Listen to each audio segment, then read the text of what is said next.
नहीं, आप ये सब क्या करें? अब हमने हिस्से विस्से की कोई बात बंद करो ये नाटक।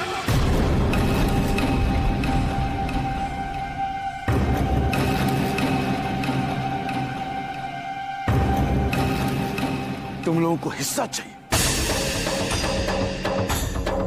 अपने बाप के सपनों का हिस्सा तो नहीं बन सके।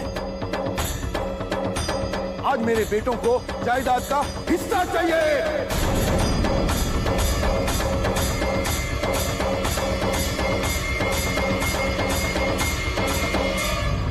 तुम हिस्सा मांग रहे थे, जिसे अगर इस घर से निकाल दूं तो सड़क पर कुत्ता तक नहीं पहचानेगा तुम्हें। इतने पैसे भी नहीं कमा सकते कि अपनी बीवी के लिए बिंदियां खरीद सके।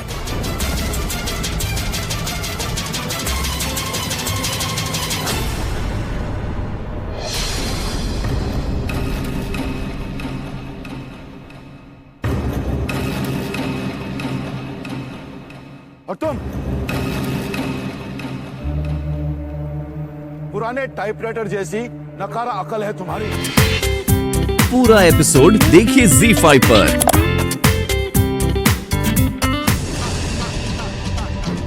उनकी किसी भी बात के लिए मैं जिम्मेदार नहीं हूं।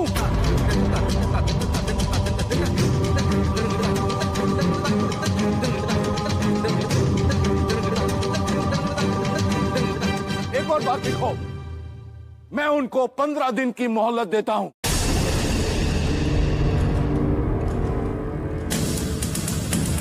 स्वर्ण भवन छोड़ के जाने के लिए, छोड़ के जाने के लिए, छोड़ के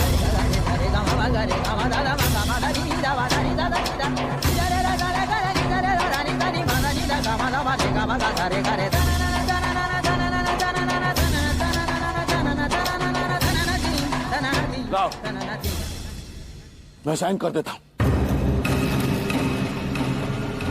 और दूसरे कागज पे इन तीनों के सिग्नेचर्स लो कि ये 15 दिन के अंदर स्वर्ण भवन खाली कर देंगे।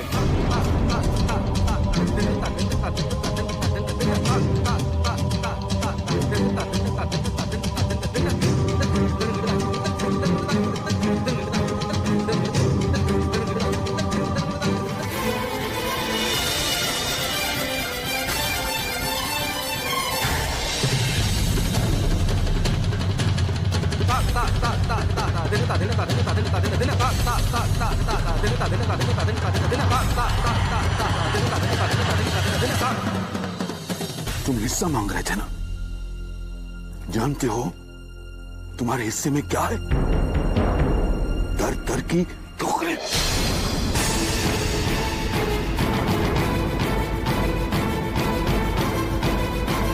आज के बाद तुम तीनों अपने नाम के साथ अपने बाप का नाम भी नहीं जोड़ सकते, नहीं जोड़ सकते।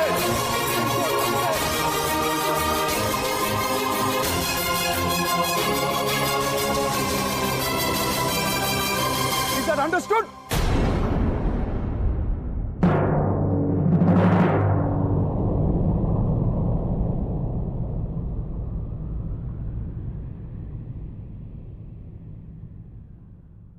तुम मेरे इस फैसले की गवाह हो।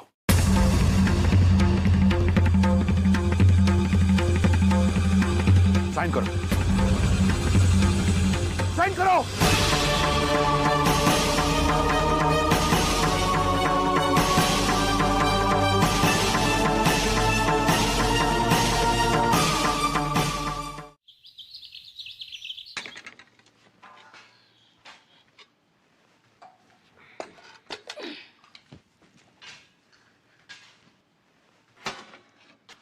दीदी, ओ दीदी, दीदी आइए ना खाना खाने के लिए। आइए दीदी, बैठिए, खाना खाइए। भाभी वो हमें अब ये मत कहिए कि आपको भूख नहीं है। अच्छा नहीं लगता इतना महंगा खाना और कोई ना खाए, दुख होता है ना। क्या कर रहे हैं आप? ठाकुर साहिब का कल का छोड़ा हुआ खाना है, ये खाएंगी मालकिन? खाना खाना होता है और बासी खाना सबसे अच्छा होता है, क्योंकि अन्न देवता उसे अपनी निगरानी में रखते हैं। और इतना महंगा खाना फेंका थोड़ी ना जा सकता है। ठीक कह रही हैं आप। ठीक है, ये खाना मालकिन नहीं, हम खाएंगे। दीजिए हम। बेवकूफ। पति पत्नी दो शरीर एक जान होते हैं। पत्नी खाना खाती है तो पति के शरीर को लगता है, और तू खाना खाएगा तो किसे लगेगा? गांव में रखी तुम्हारी भैंस को? और सुन, कल से ठाकुर साहब के लिए खाना मत बनाना। ये आप क्या कह रही हैं भाभी? दीदी, आप गलत मत समझिए। मैं तो इसलिए कह रही हूँ ताकि आपको रोज रोज बासी खाना ना खाना पड़े।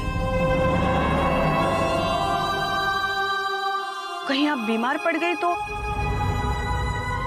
महंगे खाने के साथ साथ आपके इलाज का खर्चा भी बढ़ जाएगा।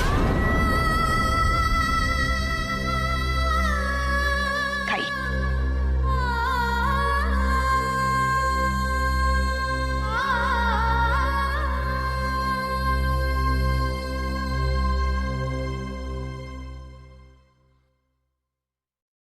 ये ठीक नहीं हुआ तस्वीर जी। अब मैं पापा को कैसे समझाऊं कि हम लोगों ने कभी ये नहीं चाहा कि घर में बंटवारा हो। मैं तो सिर्फ दादी की खुशी के लिए विमल भैया का साथ दे रहा था। मुझे सच में नहीं पता था कि विमल भैया हिस्से की बात करेंगे। करण,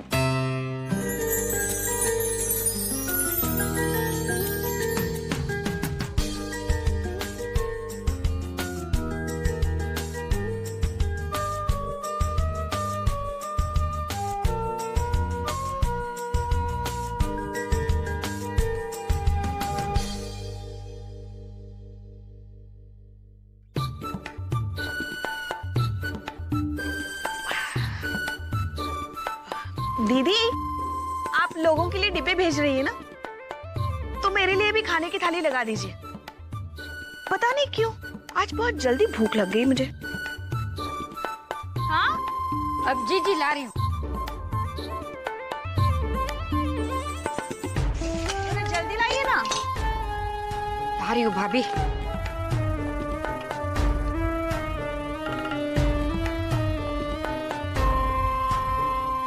जी भाभी। हाँ, अरे पापड़, पापड़ नहीं दिया आपने दीदी। पापड़ लाइए जरा।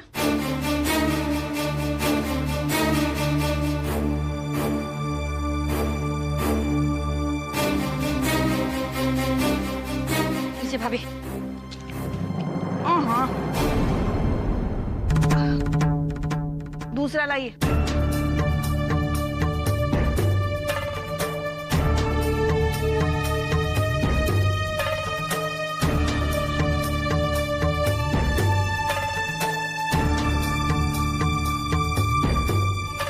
अचार, आते आते अचार भी लाइए।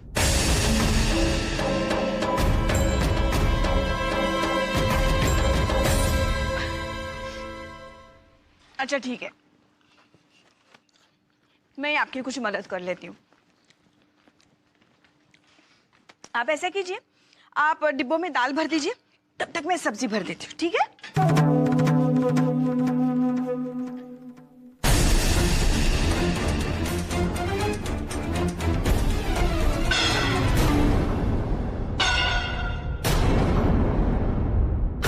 हे भगवान, ये क्या हो गया? अरे दीदी, मुझे माफ कर दीजिए। वो आपने सब्जी में ना तेल ज्यादा डाला होगा, इसलिए मेरे हाथ से फिसल गई। ऐसे ही बिना सब्जी के डब्बे भेज दीजिए। दोबारा मत बनाइएगा, वरना महंगा पड़ेगा। नहीं भाभी, ये तो बेईमानी होगी। हम ऐसा नहीं कर सकते। जैसा बताया है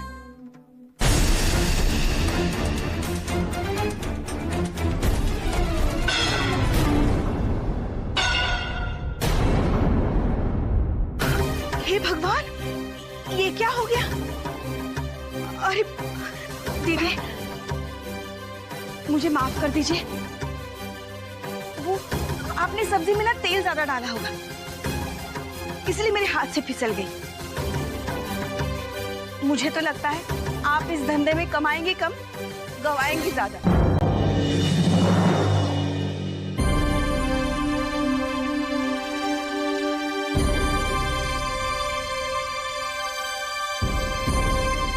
एक और चपाती तो लाइए मेरे लिए।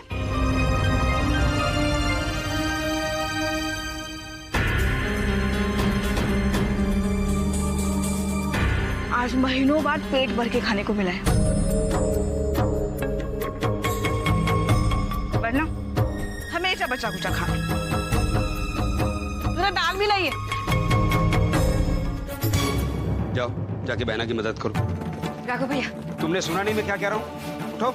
राघव भैया, जाने दीजिए राघव भैया। चैन से खाने भी नहीं देते।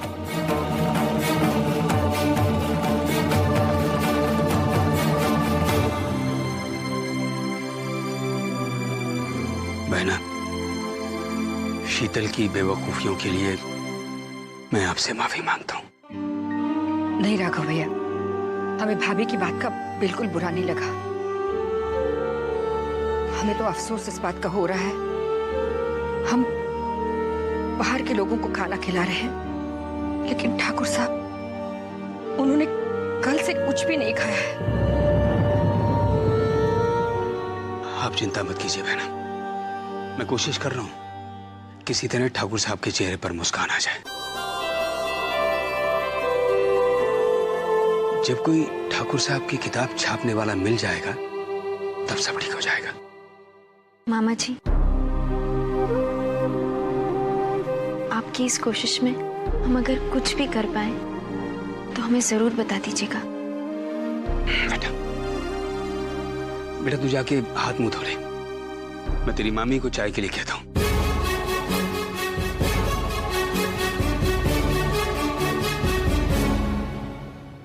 जा बेटा।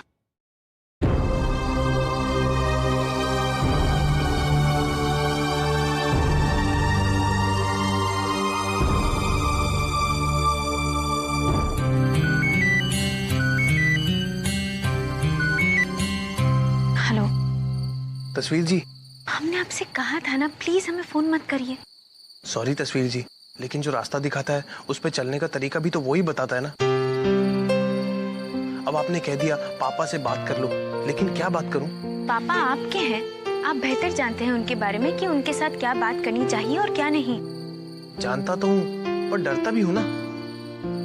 कभी कभी आप बिल्कुल बच्चों जैसी बातें करते हैं। नहीं नहीं, वैसे मैं बड़ा हूँ, मैच्योर्ड भी हूँ, लेकिन पता नहीं पापा के सामने ना ठंडा पड़ जाता हूँ एकदम। I don't know why. आप बोलिए ना, क्या बोलूं? आप कहिएगा उनसे कि आपको कोई हिस्सा नहीं चाहिए और आपने जो भी किया दादी की खुशी को ध्यान में रखकर किया। हाँ ये तो करेक्ट है, लेकिन पापा नहीं माने तो कहिएगा कि अगर दादी को हमारे साथ जाने की आज्ञा दे दे तो हम खुशी खुशी चले जाएंगे, क्योंकि दादी की खुशी में ही हमारी खुशी है। हाँ वेरी गुड, ये बात सुनकर कोई ना कोई फर्क जरूर पड़ेगा। आपने तो कमाल का आइडिया दिया। मैंने आपसे कहा था ना मुझे आपकी जरूरत पड़ेगी, देखा पड़ी ना। और तस्वीर जी, आप बहुत अच्छी हैं। वैसे तो बुरा मैं भी नहीं हूं, पर आप मुझसे थोड़ी ज्यादा अच्छी हैं। अच्छा अब हम फोन रखते हैं। नहीं नहीं, थोड़ी तारीफ और सुन लीजिए ना अपनी। जी नहीं। अच्छा ठीक है, कल ऑफिस में लाइव आमने सामने तारीफ सुनाऊंगा। Okay, thank you so much. Good night. तस्वीर जी, स्वीट ड्रीम्स।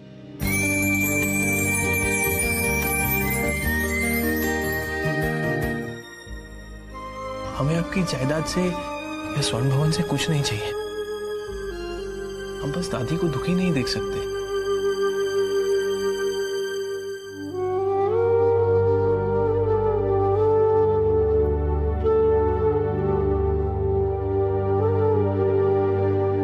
हमें भी दादी की बहुत चिंता होती है। बचपन से दादी ने हमें पाला, बड़ा किया। हम दादी को नहीं छोड़ सकते।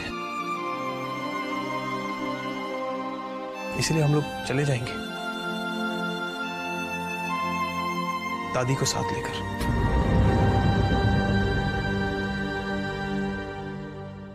किस अधिकार से?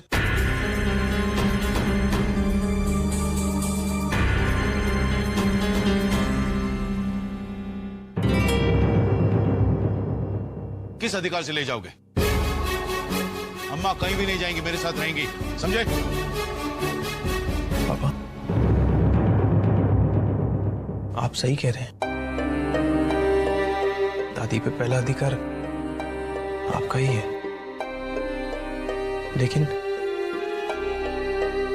उनकी खुशी के बारे में सोचने का अधिकार तो आप भी हमसे नहीं छीन सकते।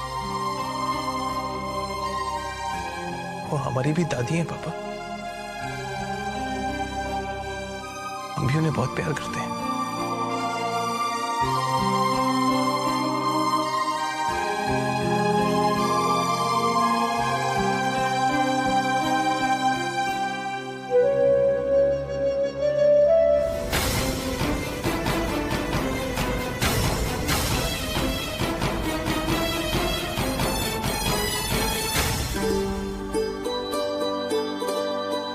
और कल करण को सही बात करने की हिम्मत भी दी।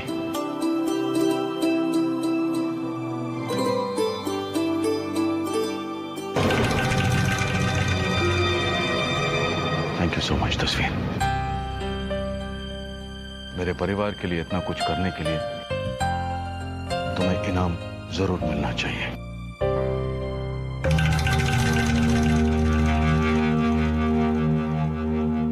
आज से तुम्हारी सैलरी 12,000 रुपए होगी।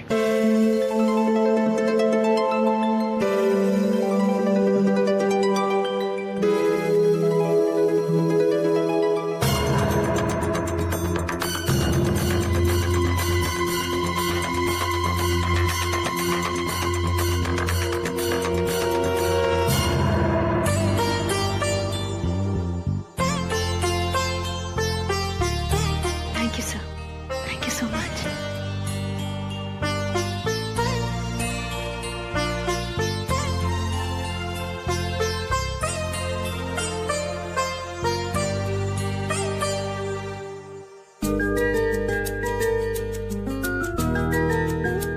Congrats.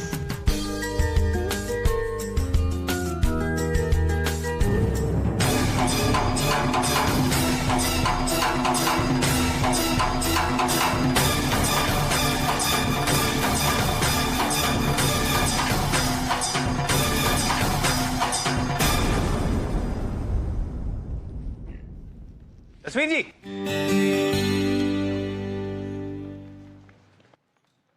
जा रही हैं आप?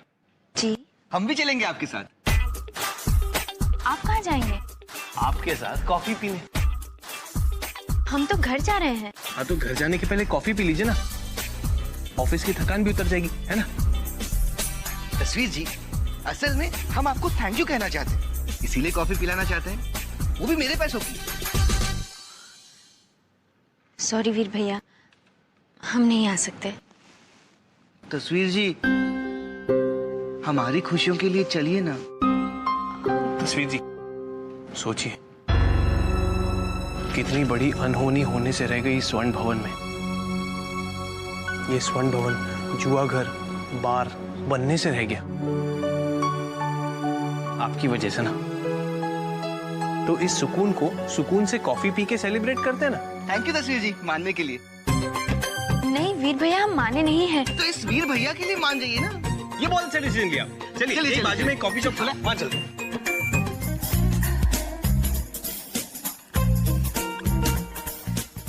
क्या लेंगी आप? जो भी जल्दी मिल जाए। जल्दी तो पानी मिलेगा। लेकिन पानी तो पीने आए नहीं है ना हम लोग कॉफी पीने हैं।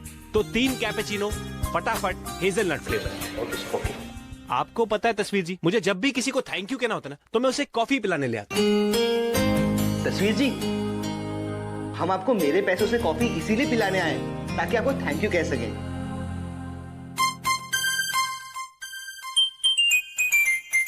वीर भैया अब आप जाओ यार। आपकी वजह से पापा ने जादू की जप्फी दी।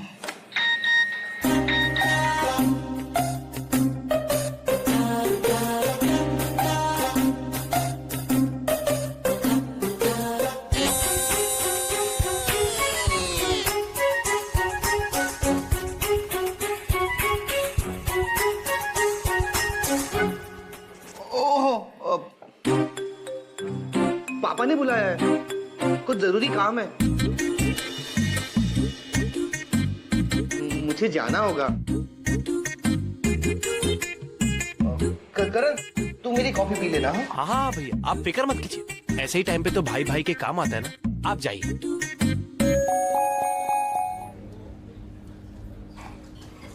इस जगह का नाम जावा ग्राइंड है।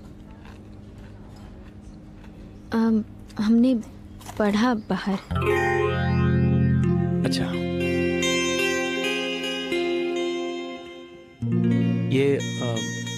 ये कॉफी ना?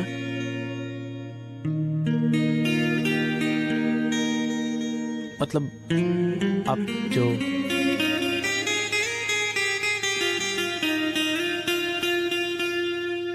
आप आज बहुत अच्छी लग रही हैं।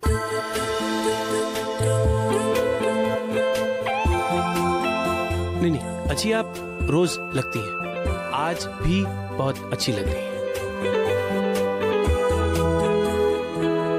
मैं आपसे एक बात कहना चाह रहा था।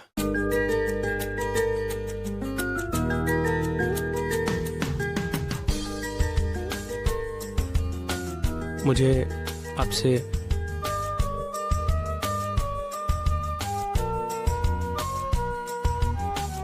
एक्चुअली मैं ये कहना चाह रहा हूँ कि आप मुझे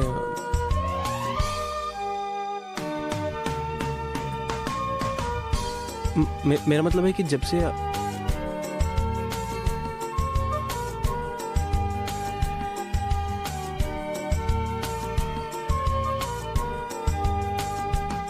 आप स्वर्ण भवन में आई है ना, तब से मैं बहुत खुश रहने लगा हूं।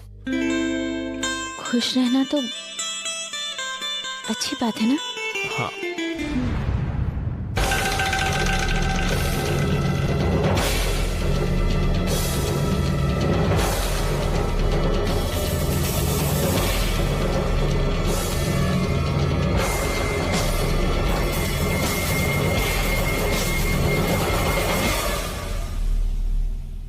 Congratulations, मिस तस्वीर, तुम ये बाजी जीत गई। बता दिया तुमने सब कुछ पापा को। एक बहुत ही अजीब खेल में फंस गए हैं हम और तुम। क्या इस बार तुम जीत गई? पर मैं हारा नहीं हूं। तुम्हें अपनी इस गलती की कीमत तो चुकानी ही पड़ेगी। बच के रहिएगा हर पल। मैं जानता हूं आज तुमने एक भाई की दोस्ती देखी, अब दूसरे भाई की दुश्मनी देखिए।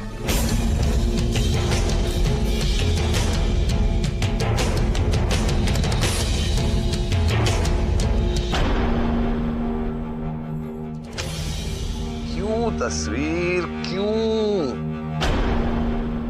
क्यों अपनी नन्ही सी जान को इतनी मुश्किल में डाल दिया तुमने? क्यों दुश्मनी मोल ले ली मुझसे तुमने? क्यों बता दिया पापा को तुमने सब कुछ?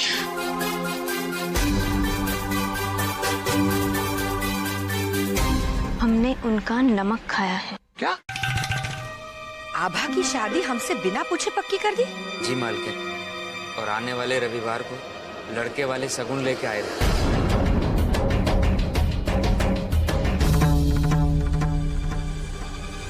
1 किलो बर्फी, 1 किलो गाजर पाक, 2 तरह की नमकीन, समोसे, कचौड़ियाँ।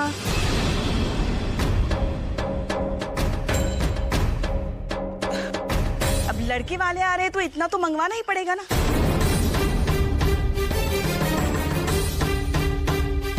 अगर इतना सा भी नहीं आएगा तो ठाकुर साहब की नाक नहीं कट जाएगी? ठाकुर साहब की इज्जत नहीं जानी चाहिए, भले ही हमारे खून पसीने की कमाई क्यों ना चली जाए। हमारी भूख मिटे ना मिटे, ठाकुर साहब की इज्जत की भूख मिटनी चाहिए। मामी, आप ऐसी बातें क्यों कर रही हैं? ये सवाल मुझसे नहीं, अपने पिताजी से कर बेटा। वो बुला रहे हैं रोज रोज मेहमान, बिना इस बात की परवाह किए कि मेहमान नवाजी के लिए भी पैसे खर्च होते हैं। शीतल बस करो। हम आपको पैसे दे देंगे मामी, आप पिताजी को कुछ मत कहिए। अगर इतनी बड़ी नाक है ना, तो ये हिसाब बराबर करके भूल चूक लेनी देनी कर दो, जिससे मेरी ये किताब भरी पड़ी है। शीतल, मैं कहता हूँ तुम चुप करो। चुप रहने से सच्चाई नहीं बदल जाती पंडित जी, और सच्चाई ये है कि पहले इस धर्मशाला में मुफ्त खाने और रहने का इंतजाम था, और अब रोज नए नए मेहमानों को भी खाने पिलाने का इंतजाम हो गया है। आज से इस घर में कोई मेहमान नहीं आएगा।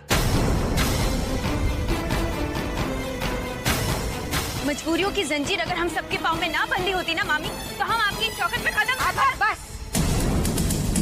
बस करो। शीतल, बाबा से माफी मांगो।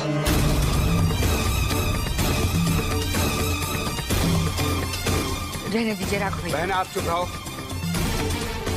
शीतल, इसी वक्त आभा से माफी मांगो।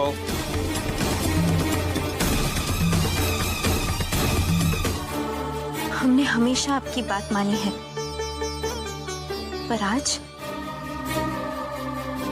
हम आपके आदेश का पालन नहीं कर पाएंगे।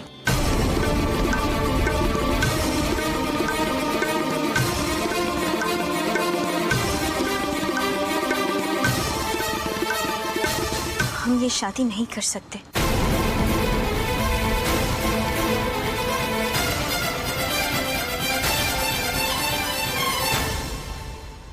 राघव जी। राघव, इस लड़की से कह दो कि ठाकरों के खानदान में बड़ों के फैसलों में बच्चों को दखल देने की इजाजत नहीं होती है।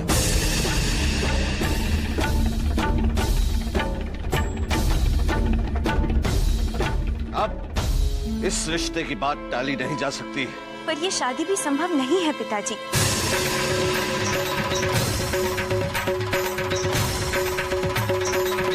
क्योंकि शादी के लिए सिर्फ लड़के या लड़की की ही नहीं और बहुत सारी चीजों की जरूरत होती है। पूछो अपनी भांजी से राघव की किस चीज की जरूरत पड़ती है।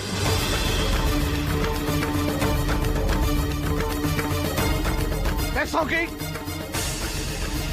तो कह दो राघव अपनी भांजी से कि इसे पैसों की चिंता करने की कोई जरूरत नहीं है।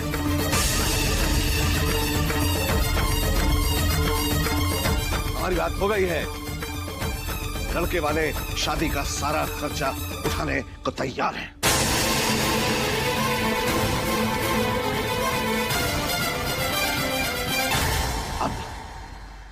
अब ये शादी टाली नहीं जा सकती है।